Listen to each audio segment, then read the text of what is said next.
నమస్తే, welcome to మనతో ఉన్నారు జె శ్రీనివాస్ గారు. నమస్తే అండి. నమస్కారం అండి. ఆర్కే రోజా గారు వచ్చి సినిమాలకి రాజకీయాలకి ముడిపెట్టొద్దు అని చెప్పి మాట్లాడుతున్నారు. కానీ వాస్తవానికి ఇప్పుడు ఆర్కే రోజా గారు సినీ ఇండస్ట్రీలో ఉన్నట్ట లేదా రాజకీయాల్లో ఉన్నట్ట నిన్న చేసిన తన వ్యాఖ్యల్ని ఎలా తీసుకోవాలంటారు? పొద్దుపోని పరిస్థితిలో ఉన్నట్టండి ఇప్పుడు. ఎందుకంటే ఆవిడ ఖాళీ పడిపోయింది, దుకాణం అయిపోయింది రాజకీయాలకు సంబంధించి. తెలుగుదేశంలో కొంతకాలం ఉంది, ఐరన్ లెగ్ అని పేరు తెచ్చుకుంది. తర్వాత వైసీపీలోకి వచ్చింది, ఐరన్ లెగ్గా ఆ పార్టీనే ఖాళీ చేయించేసింది. ఇప్పుడు పార్టీ మనుగడే ప్రశ్నార్థకం. 11 స్థానాలు పరిమితం అయిపోయి ఈ రోజున అసలు ఆ పార్టీ ఇక రేపు భవిష్యత్తులో ఉంటుందా, దుకాణం సర్దేస్తారా, 2029 వరకు అసలు ఈ పార్టీ నడుస్తుందా, ఈ 11 మంది ఎమ్మెల్యేలు ఇంకా ఉంటారా ఊడతారా, రాబోయే ఇంకా స్థానిక ఎన్నికలు ఉన్నాయి, తర్వాత సార్వత్రిక ఎన్నికల వరకు చాలా ఎన్నికలు ఫేస్ చేయాలి.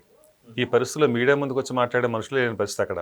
ఇలాంటి గందరగోళ పరిస్థితులు ఆ పార్టీలో ఉన్నప్పుడు ఇక పార్టీలో మనుగడ లేదనుకున్న రోజాకి ఇక బయటకు వచ్చేసి ఏ చిన్న చిన్నవి ఇంకా ఆవిడకి ఆర్టిస్ట్గా ఎప్పుడో ఇక అవకాశాలు లేవు, హీరోయిన్గా అయిపోయింది, క్యారెక్టర్ ఆర్టిస్ట్గా ఎవరు పిలిచేది లేదు, ఇంకా చిన్న చిన్న స్టేజ్ ఏదో ఉంటాయి అవి చేసుకుంటా అలా మెల్ల పొద్దు గడుపుతా ఉంది ఆవిడ.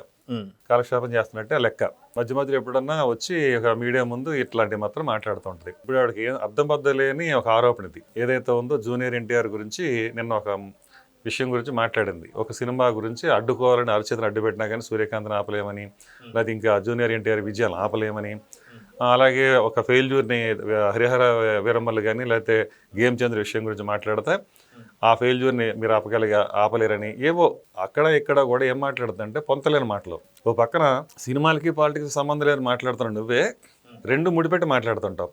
సరే, సినిమాలు పాలిటిక్స్ సంబంధం లేని అనుకున్నప్పుడు అసలు సినిమా పాలిటిక్స్కే సంబంధం లేని రామ్ చరణ్ తన గేమ్ చేంజర్ సినిమా గురించి మాట్లాడాల్సిన అవసరం రోజాకి ఏమొచ్చింది అంటే, ఇక్కడ ఏంటంటే అచ్చంగా అర్థమవుతుంది ఏంటంటే, ఏదో విధంగా ఒక కుటుంబంలో విభేదాలు సృష్టించడం కానీ, అభిమానుల్లో విభేదాలు సృష్టించడం కానీ, కులాల మధ్యన విభేదాలు సృష్టించడం కానీ, ఈ విధంగా ఈ నేపథ్యాన్ని ఆవిడ ఎన్నుకుంటూ ఉంటుంది. ఇప్పుడు రామ్ చరణ్ విషయంలో ఆ తప్పు జరిగింది, ఆవిడ మాట్లాడింది ఖచ్చితంగా రాంగే.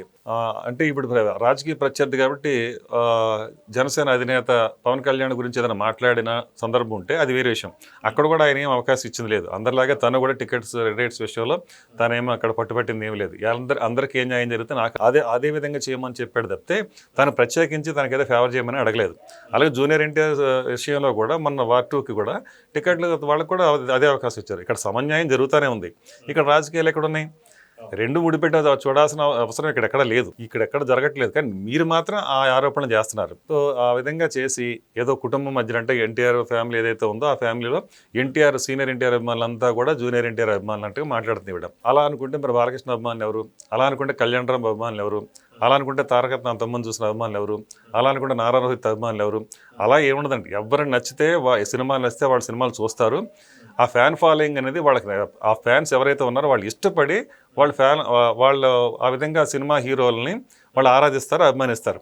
అంతేగాని పలానా వాళ్ళకి అభిమానులు అవుతారని ఇక్కడ ఏం లేదు. సో అందువల్ల ఇక్కడ ఏంటంటే జూనియర్ అక్కడ దాకా, ఎందుకంటే అల్లు అర్జున్ వాళ్ళ అబ్బాయే నీ అభిమాని హీరో అంటే ప్రభాస్ అని చెప్తాడు. సో దీన్ని బట్టి మనం అక్కర్లేని విషయాలు, అర్థం బద్దలేని విషయాలు ఆరోపణలు చేసి ఇంకా ఇది కూడా పోగొట్టుకోవడం తప్పితే రోజా ఆవిడ చేసే ఆరోపణలన్నీ కూడా నిరాధారమైనవి. సో ఈ విధంగా అక్కడ ఎక్కడో చోట ఏదో విధంగా ఒక విభేదాలు సృష్టించి లేనిది ఏదో చూపించి ఒక అగాధాన్ని అక్కడ ఉందని చెప్పడానికి చేసే ప్రయత్నం తప్పితే దీనివల్ల ఉపయోగం లేదు.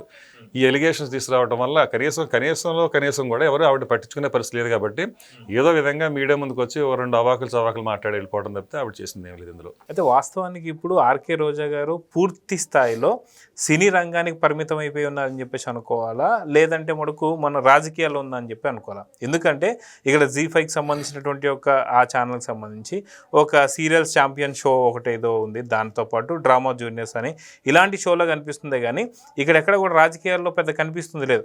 కానీ ఎప్పుడోకప్పుడు ఏదో ఒక ఫేక్ ప్రచారం చేస్తాను మాత్రం అప్పుడప్పుడు వస్తుంది. సో తను సినీ ఇండస్ట్రీకి ప్లస్ అదేవిధంగా రాజకీయాలకి ముడిపెట్టొద్దు అంటూనే రెండు పడవల మీద కాలు వేయడం మనం చూస్తూ వస్తున్నాం. సో ఆర్కే రోజా గారిని ఎలా చూడాలంటారు? రెంటికి చెడు రావడండి ఆవిడ.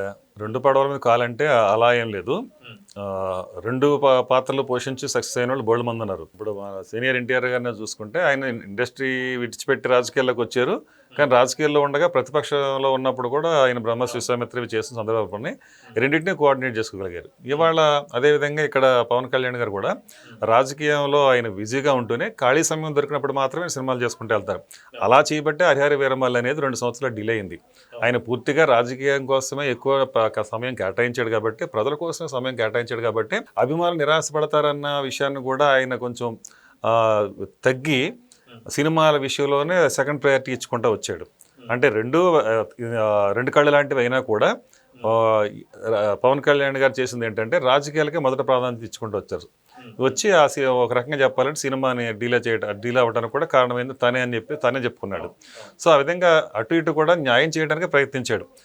అంతేగాని ఇక్కడ ఏంటంటే ఇక్కడ ఈవిడ ఏం చేస్తుందంటే ఎక్కడ ఆవిడ న్యాయం చేసే పరిస్థితి లేదు.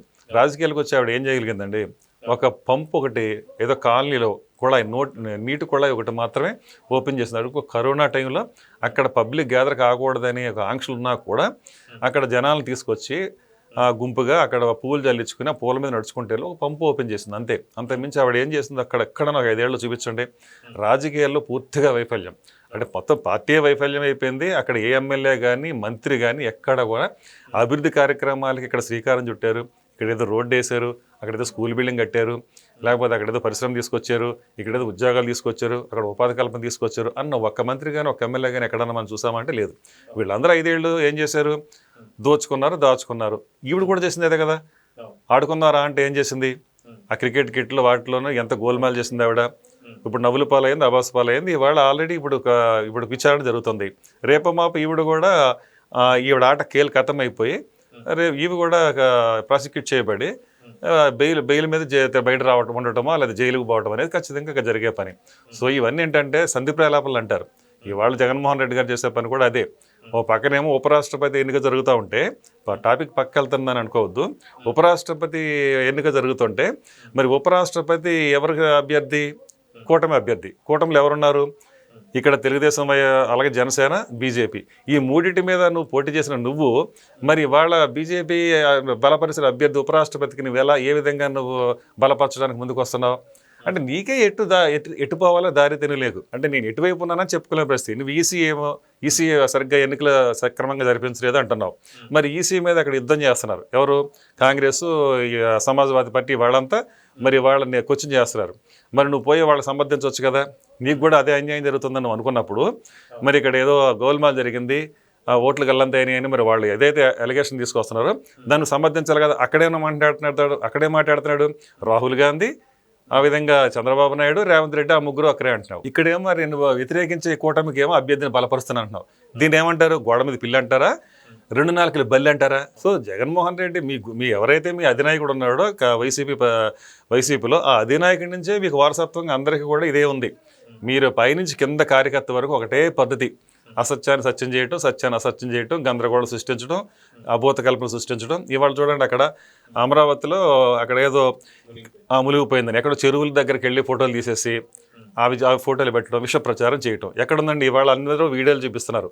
ఎక్కడా కూడా సచివాలయం దగ్గర ఎక్కడ చొక్కుందా, లేదా ఇంకో చోట ఎక్కడ చొక్కుందా, నీరు లేదు. ఎక్కడున్నదంటే ఏదైతే ఇప్పుడు కట్టడాలు ఉన్నాయో ఆ కట్టడాల దగ్గర తవ్విన పునాదుల్లో వర్షం పడితే నీరు ఎట్లో జాయిన్ అవుతుంది. ఆ జాయిన్ అయిన నీరు చూపించేసి ఇదికో మునిగిపోయింది. అంటే సునకానందం, పైశాచికానందం.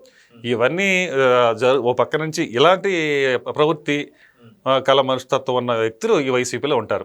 సరే ఇప్పుడు రోజా విషయానికి వస్తే, రోజా కూడా అటు సినిమాకి కానీ ఇటు రాజకీయాలకు కానీ రెండుకి చెడ్డ రేవడైపోయి ఎటు కానీ పరిస్థితులు పొద్దున్న ప్రాసిక్యూట్ చేయడానికి సిద్ధంగా ఉంది. ఆవిడ జైలుకో దేనికో వెళ్ళాల్సిన అవసరం రెడీగా ఉంది. సో ఇలాంటి పరిస్థితుల్లో ఒక దిక్కుదోచనే పరిస్థితిలో ఉండి ఏదోటి మాట్లాడి ఇంకా మీడియా ముందు ఇంకా నేను ఉన్నాను, ఇంకాను నాకు అస్తిత్వం ఉంది అని ఏదో ఒక మాట్లాడే ప్రయత్నం అంతవరకే. సో చూద్దామండి, ఖచ్చితంగా ఆర్కే రోజా గారు ఎవరైతే ఉన్నారో అటు సినిమాలకి ఇటు రాజకీయాలకి సంబంధం లేదంటూనే తను మాట్లాడే మాటలు మాత్రం రెండింటిని మధ్యన గొడవలు పెట్టేటువంటి ఒక ప్రయత్నాలు అయితే చేస్తూ వస్తున్నారు. సో చూద్దాం జరగబోతుంది. నమస్తే. నమస్కారం. Please subscribe to Leo News for more videos.